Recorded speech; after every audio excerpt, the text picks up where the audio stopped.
In arguing that government should leave individuals alone so we're free to choose, Milton Friedman was way ahead of his time. When Free to Choose came out, government planning was in favor. Ralph Nader and I were having our heydays as consumer activists. We got government to pass rules in the name of consumer protection. We were so clueless. Had I been paying attention in 1980, Milton Friedman would have shown me why those rules tend to do more harm than good. The 1960s Corvair, condemned by Ralph Nader as unsafe at any speed. 10 years later, one of the agencies finally got around to testing the Corvair, and they concluded, and I quote, the 1960-63 Corvair compared favorably with the other contemporary vehicles used in the tests. But the big government steamroller never stopped. We consumer activists got Congress to create the Consumer Product Safety Commission. Consumer product safety? They really do use highly skilled people to devise regulations that will prevent toy guns from making too big a bang. Long before I woke up to the truth, Friedman understood that such rules do little good. The Commission, in effect, is deciding what they think is good for us. They are taking away our freedom to choose. And drowning us in piles of regulations. In 1936, the federal government established the Federal Register to record all of the regulations, hearings, and other matters connected with the agencies in Washington. This is Volume 1, Number 1. In 1936, it took 3 volumes like this to record all these matters. In 1937, it took 4. And then it grew and grew and grew. Then around 1970 came a veritable explosion, so that 1 pile is no longer enough to hold the regulations for that year. It takes 2 and then 3 piles. Until on one day in 1977, September 28th, the Federal Register had no fewer than 1,754 pages. And these aren't exactly what you would call small pages either. And now, it's 30 years later, this is what we get.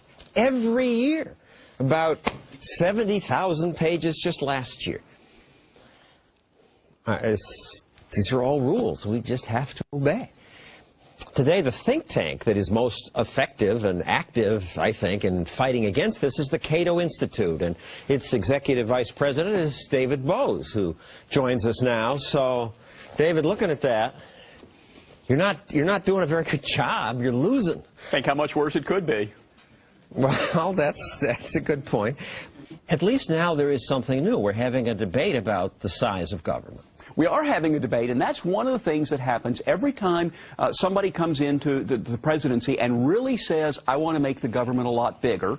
Sometimes it happens, but it does revive the American spirit of individualism and anti-government sentiment, concern that the government is too big. And we're having that debate now. And obviously in 2008, you might say the big government side won. It looks like possibly the big government side is not going to do that well this year, because people have started to notice that government spending is getting out of control. Government has taken over health care, and they're not happy about that.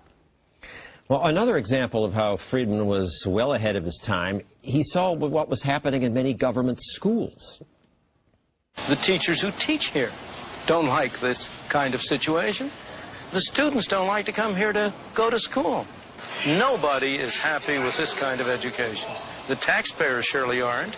The experts mean well, but the centralization produces deadening uniformity. It destroys the experimentation that is a fundamental source of progress. He offered a solution.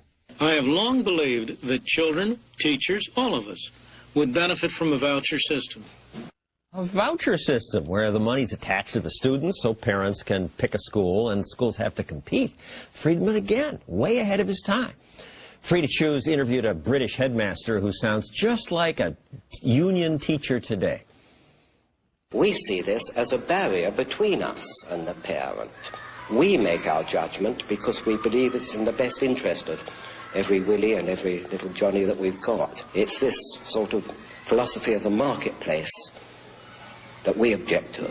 I'm not sure that parents know what is best educationally for their children. And the Brits beat back vouchers then, just as American educrats are beating them back now. Another battle freedom hasn't won.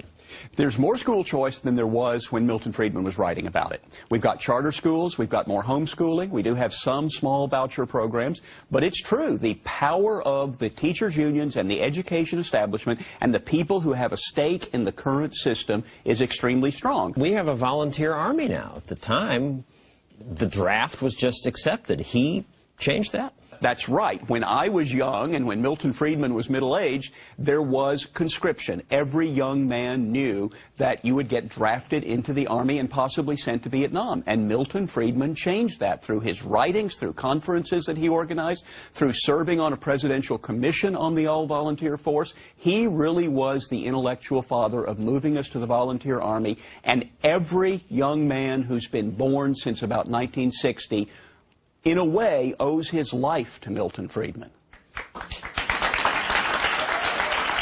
At that presidential commission, he debated General Westmoreland, and Friedman writes in his memoir, Westmoreland said he did not want to command an army of mercenaries.